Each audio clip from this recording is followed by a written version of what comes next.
Fellas, today we're going to be looking at the UFC, every UFC weight class, and we're going to be picking out one underrated fighter in every weight class. Now, in every weight class, there's always going to be multiple fighters who are underrated, so I'm just going to be picking my personal favourite out of all of them.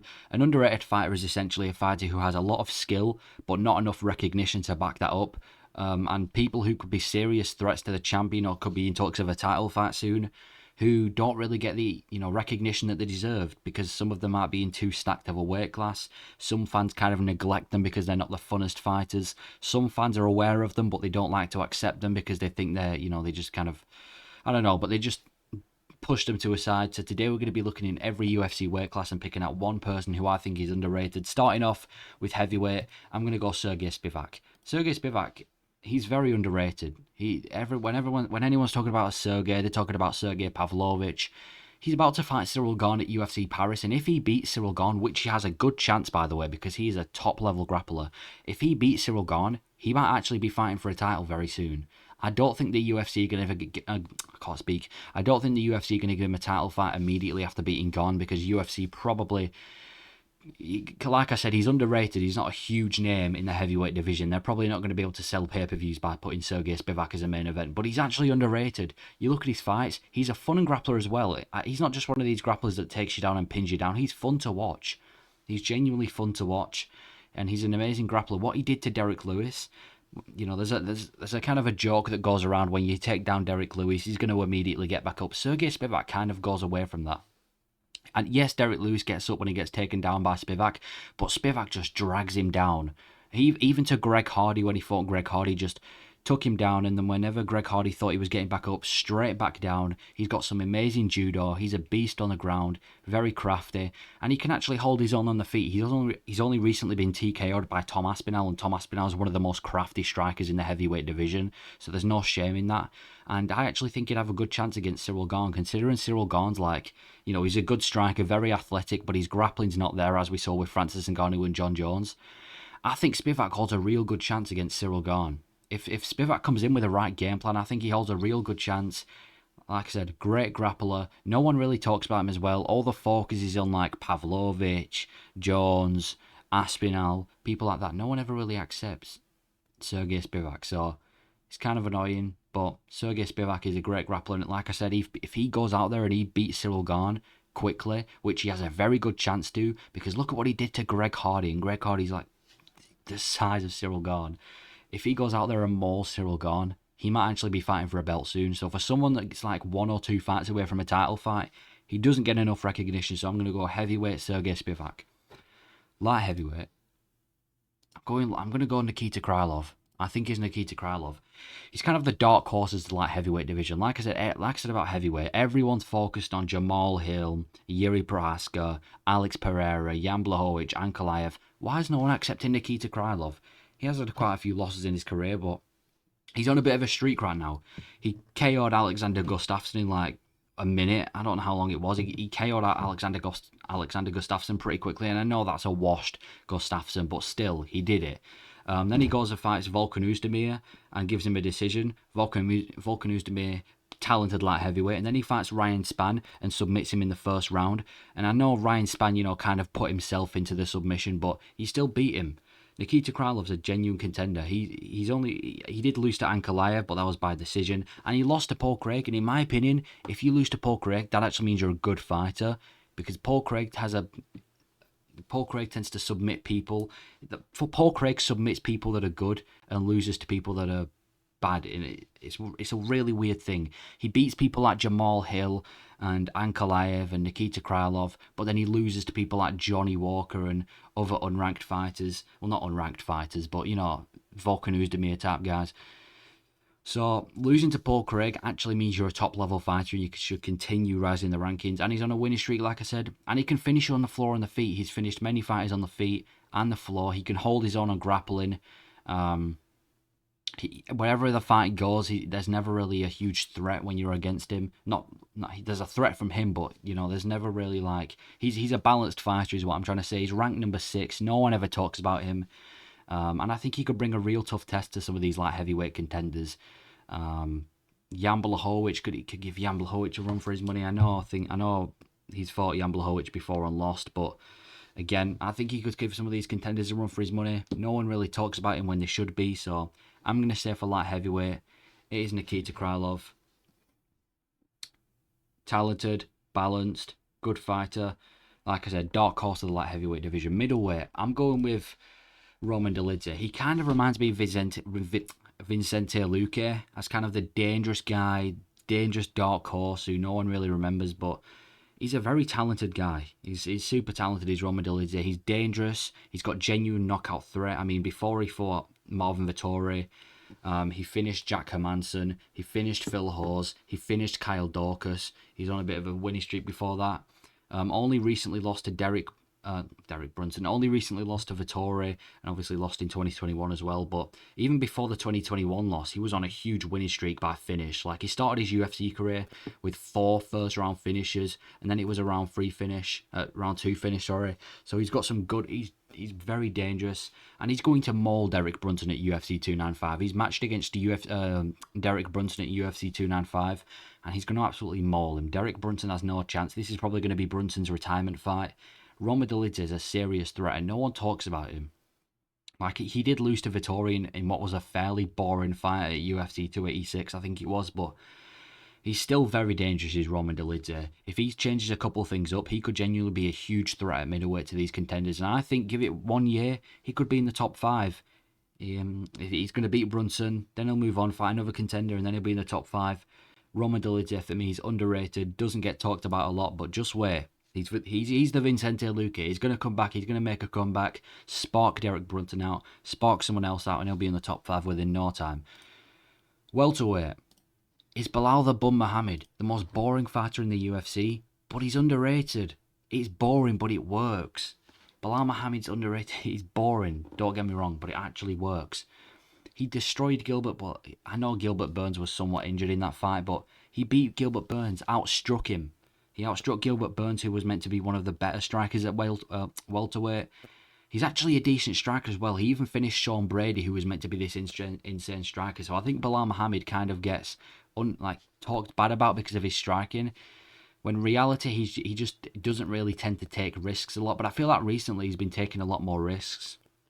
He destroyed Gilbert Burns in that 5-round fight. He finished Sean Brady. He was the first guy to stop the train of Vincente Luque. He beat Stephen Thompson. He's beaten Damian Maia. He's beaten Diego Lima. Yes, all he gets is decisions. I wouldn't say he's necessarily a finishing threat, but he's underrated, man. He's underrated. I actually think he could beat Leon, and I know everyone's going to start typing in the comments, what are you talking about, Belal, man? But I actually think he could. He's on an absolute streak right now. And I think stylistically, he could be tough for Leon. He's a pressure wrestler who can hold his own on the feet. I think right now he could be a tough test for Leon Edwards. And his wrestling works on everyone. Like, he's fought so many grapplers, the wrestling works. He's fought strikers, the wrestling works. There's no one that's really been able recently to kind of shut down Belal Muhammad. I know he picked up a couple of losses in his early UFC career. He even got beaten by Vincente Luque a couple of years ago. But regardless, right now he's underrated as a welterweight. I think he's going to be getting a title shot next, and I actually think he's got what it takes to beat Leon Edwards. As boring as it's going to be, and as dull as that fight's going to be, you've got to give him recognition. But anyway, lightweight, I'm going with Rafael Fiziev. No one really talks about him. People are disrespecting him because he lost to Justin Gaethje. Well, first of all, that was a close fight against Gaethje, who's one of the best in the world. Look at what Gaethje did to Poirier, and look at what Gaethje's done to other contenders. And look how Fiziev nearly had, like, that first round against Gaethje, I'd say he won. The only problem was his gas tank went. He's got some good takedown defense as well. He's got underrated takedown defense. I don't know why I put TTD, but he's got underrated takedown defense. So when he faces some of these top-level grapplers, I think he'll be able to hold his own at least to some of them. He's already beaten some top competition in Rafael dos Anjos, Bobby Green, Renato Moicano, Brad Riddell as well. And I think he beats, what's his name? He's got a fight booked. I forgot what he's called, but he's got a fight booked soon. It's annoying me that I can't remember his name, but he's got a fight booked soon, and I think he's going to win. And he's top 10 strikers in the UFC for me. He's top 10 strikers in the UFC. He's so good on the feet. He's so talented. His defense on the feet, everything on the feet. I think he's going to be top 5 soon, honestly. I think he's going to be top 5 soon. He's so talented. He's so talented, this Fiziev. I think him versus Poirier would be competitive. Is it bad that I think him versus Poirier can be competitive? Is that a bad thing? I don't know. Is that a bad thing? I think he beats some of these top lightweight. He doesn't get talked about a lot. He doesn't get talked about enough. He's getting disrespected. People are saying he's going to lose, but I disagree, man. I think he's very good. What's the guy that was going to... Gamrot, that's the guy. Gamrot. He's got a fight with Gamrot. I think he beats Gamrot.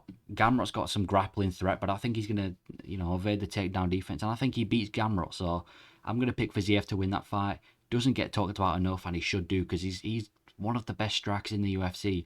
If he goes down the Alex Pereira route and learns some takedown defense, he could be a real problem for some of these guys. And he needs to improve his gas tank. But listen, inject more PDs, and this guy could be great. Featherweight. I'm going with Lerone Murphy. He's actually English and he can wrestle. I know that's kind of, no one really accepts that, but he's English and he can wrestle. He's undefeated, never lost a fight. 13, I think he's had a 1 draw. 13-0, beat Josh Cooleybow at UFC London. Before that, I forgot who he fought, but it was this Brazilian Donny. He's got some genuine power as well. I think he's only got 2 finishes in the UFC, but whenever he decides to strike, he's got power. But the problem is he just goes for takedowns all the time. It's kind of like Bilal Muhammad. He's genuinely talented, but just doesn't take risks. I think he's going to secretly climb the rankings. He's going to keep climbing the rankings, and no one's really going to remember him until he fights like a top 5 opponent, and then you're like, wow, he's actually good. He's very good. He's kind of like the Leon Edwards of the featherweight division if Leon Edwards was a wrestler. That's the best way I can describe it. He knows how to wrestle. He's not the most interesting to watch, but I feel like he is going to climb the rankings. I really do. I've watched him fight on multiple occasions. He can handle pressure well. He can handle adversity well. Undefeated, like I said. Very talented. And I think he could actually beat... Like, he called out Edson Barboza. On the feet, Barboza wins, but I actually think he could give Edson Barboza a competitive fight. Even though Barboza's coming off a knockout win, I still think he could give Barboza a competitive fight. There's another Brit in the rankings, Nathaniel Wood. I think he beats Nathaniel Wood if they ever fight. I'm pretty sure they're going to schedule that soon, but I think he beats Nathaniel Wood. And I'm going to go Lerone Murphy for underrated at featherweight.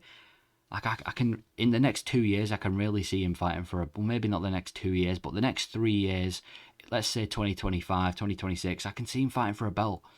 Or at least I can see him beating some of these top contenders. Like, I can see him beating Holloway. Maybe not Holloway, but I don't know. He's got a really good style. He's a smart fighter, good fight IQ. Featherweight, Lerone Murphy. Bantamweight, I'm going Umar Nurmagomedov. Maybe he's not necessarily underrated because he hasn't really fought some top level competition yet. But trust me, he's going to be involved in the top 5 at bantamweight very, very soon. If Aljamain Sterling goes up to featherweight, I can see this guy kind of taking place. I actually think he could beat Merab as well. He's got a very good style to beat Merab.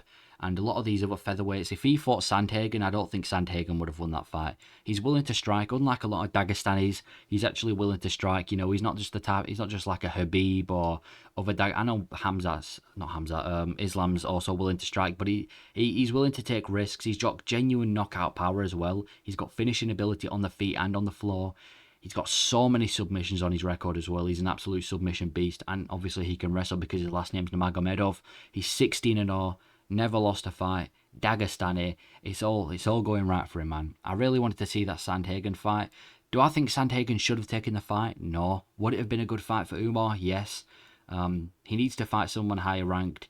And when he gets a win over someone higher ranked, he's not going to be too far away from a title shot. He's underrated. Doesn't get talked about enough. It's all just Merab this, Merab that. Well, this guy, in my opinion, is better than Merab. And within 1 year, he's going to be fighting for a belt. Give him 1 year. He's just 2 fights away from fighting for a belt. And I actually don't mind him. I think compared to a lot of the other Dagestanis, he's actually pretty chill. He's got a nice style. He's not really boring. He's got finishing ability. And I like the way he presents himself. So for bantamweight, I'm going Umar Nurmagomedov. And for flyweight, I'm going for another English Dagestani hybrid. I think they made him in a factory. He looks like a ferret, but it's Mohamed Makayev. He's a great grappler, man. If you look at his UFC debut and his other UFC fights, he's a great grappler. Not the most entertaining. I mean, he's not boring. He's not like a Bilal Muhammad boring, but his style's not the most entertaining, but he's a little trash talker. He's got finishing ability from everywhere. He can finish you on the feet. He can finish you on the floor. He can finish you anywhere, to be honest with you. And he's undefeated as an amateur and professional. He doesn't know what it's like to taste defeat. He's never lost a fight in his life. Amateur, professional, no matter what it is. I think he's like 33-0 overall. But Muhammad Mokaev is very, very talented. And I think within a couple of years, I think he's going to be a flyweight champion one day. I really do think he will be. He just needs to, I think he's got a fight with Tim Elliott at UFC 294. I'm pretty sure that's booked. And I think he beats Tim Elliott as well. And I think he's going to be one of the better flyweights in the world. I actually think he's going to be champion one day. I actually think he's champion material. He's got everything going for him. He can strike, he can wrestle, he's undefeated, he's got everything going for him. He's a Dagestani English hybrid. I mean, what more can you ask for? He's going to be champion one day. Mark my words. And no one's really talking about him because of, that knee injury. But people should be talking about him. Why are we talking about Amir Albazi? Why are we talking about Brandon Royval? Throw them away. Let's get Muhammad Mokaev in. He's going to be champion one day, mark my words. But that is my list for the most underrated fighters in the UFC. Please let me know if you agree or disagree. I don't care which, but just please let me know. Thank you for watching.